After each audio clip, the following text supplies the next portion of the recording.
wonderful evening and an amazing night. So I've been through 4 of these things. How many people have been through Planetfest before? Oh, right on. And you can tell the person next to you that it is really different. You're with a whole bunch of your fellow humans, sharing the experience.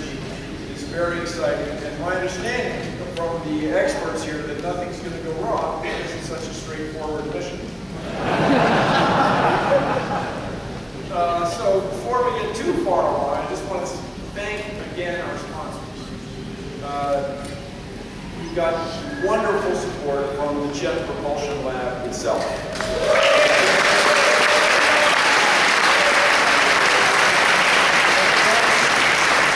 You guys, we have sold out this building, but we have rented overflow space for tonight so that many, many more of us can share the experience. I'd like to thank SpaceX. Fabulous. Congratulations.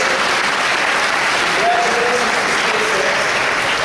Getting a fabulous contract. X-Core, if you haven't seen the links, rocket plane, oh my goodness. You can hate airplanes, you can hate flying, you can hate everything. But that thing is cool. I'm sorry, it's just cool.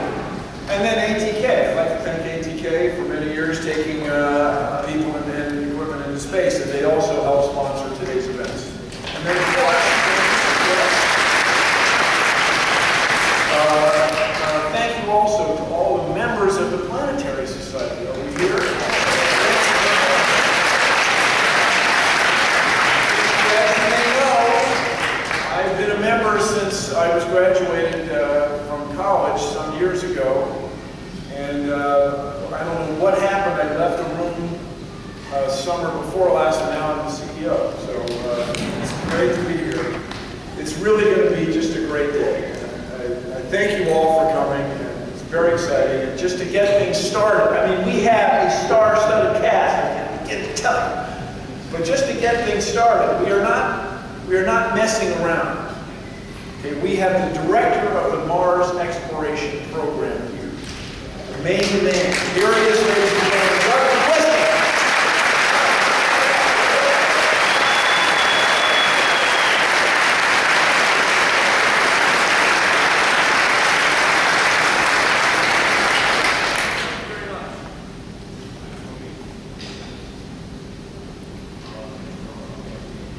Aircraft, yeah,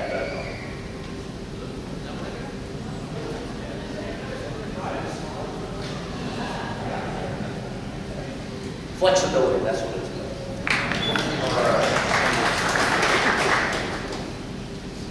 So we are about 8 hours from landing the biggest, baddest rover ever built on the surface of the red planet.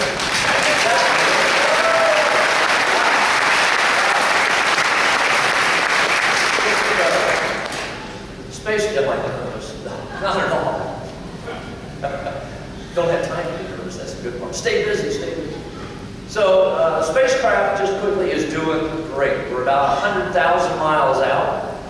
The gravity well of Mars is tugging on MSL now. It's accelerating from where it was at about 8,000 miles an hour this morning.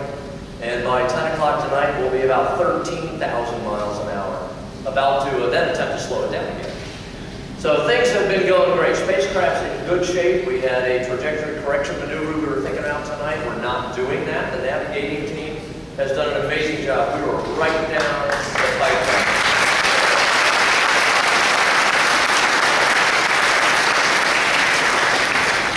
So everything is good. In fact, I'm not sure they're even going to send any more commands to the spacecraft at this point. Things are going so well. So I think it's on its own, it looks like at this point. So that's great. You'll hear more about the spacecraft, about independent landing, things like that from Rob Manning in a couple of minutes, and Matt Goldenbach will talk to you as well. I want to set some context for you at the very top level and tell you why we're doing this and what we're doing here. You get the first one. So the fact that we're sending this rover is not an accident. It's not a coincidence. It's not just a bunch of guys and gals in the back room who said, let's go fly something really big. It's a methodical process and a methodical program of exploration at Mars.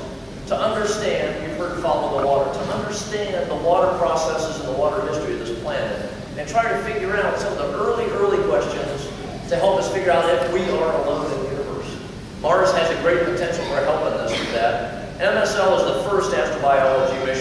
Viking to really help us with that. Going down to the bottom of Gale Crater, which I'm going to show you in a minute and show you why that's so exciting.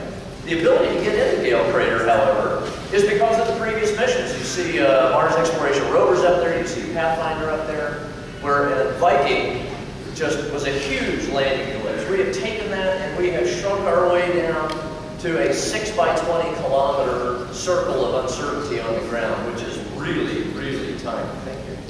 Now I got to do some work about it. So it has been an extremely methodical process scientifically, but also technically to get MSL where it is. This is where we're going. Gale Crater, kind of an insignificant looking crater from here, right? A little dot on the side of the planet. When you get right down to it, right? This is an amazing place. It's 96 or so miles in diameter.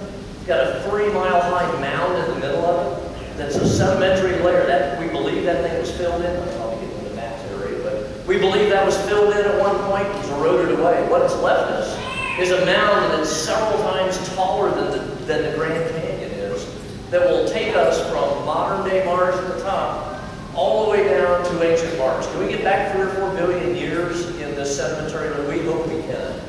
And then we've got some other amazing things here. The reason we want to go to the bottom of the crater, not only is it a little smoother to land in, and squeeze ourselves in there, but this is what we see in our landing area. This alluvial fan structure you see, it's kind of a purplish and light blue color. Looks like a water runoff from the side of the crater wall down into the crater's lower extremity there, and has fanned out kind of how water does in deltas like New Orleans and the Egyptian Nile. Laying sediments down, laying materials down, but we want to understand what that is. We don't know how old that is either. So we don't know whether that goes underneath the mound in the middle, Mount Sharp, or whether that actually lays up on top of that mountain, which will also be very interesting to find out. The clays and the sulfates you see listed here are extremely important. Those tell us it's had a rich history of water in the bottom of this crater. Hopefully, and this is what we're going to try to find out, hopefully the place, one of the places on the planet that may have been a habitat for life at some point in history, could be now. We'll never find out. And then all kinds of things we don't understand. These cemented fractures, some of this younger strata up there that actually has some really interesting albedo characteristics to it that we don't even understand what it is. So the history of Mars is in this hole, if you will, in this deep crater that was punched in the surface billions of years ago, filled in and eroded away. Unbelievably exciting scientific place to go, unbelievably challenging technical place to go. But there is an amazingly talented team at JPL that has built this thing for us, that's driven this thing to the planet for us, and is going to put it down in that little spot tonight at 10:30. Now this is obviously an artist concept because opportunities and MSL are a little too far apart to do this and follow each other around. But it makes a really nice picture. So, tonight at 10:30, I hope you'll all be glued to your seats, watch what's going on, and don't walk away. Once we land, don't run off. Because the next Odyssey pass is at 12:30 Pacific time in the morning. And if we aren't able to get any images down, and they're not real likely, on that at the landing time, we're hoping that we'll get some imagery down from the hazard cameras in the front and rear of the spacecraft and the rover at that 12:30 pass. So you too can see where Curiosity is on the surface. You see the wheels sitting on the dirt. That's a pretty exciting thing to do. The culmination of years of effort, 37 states, thousands and thousands of engineers, 12 different countries. We're going to that hole in the ground on Mars tonight. You guys are coming. Thank you.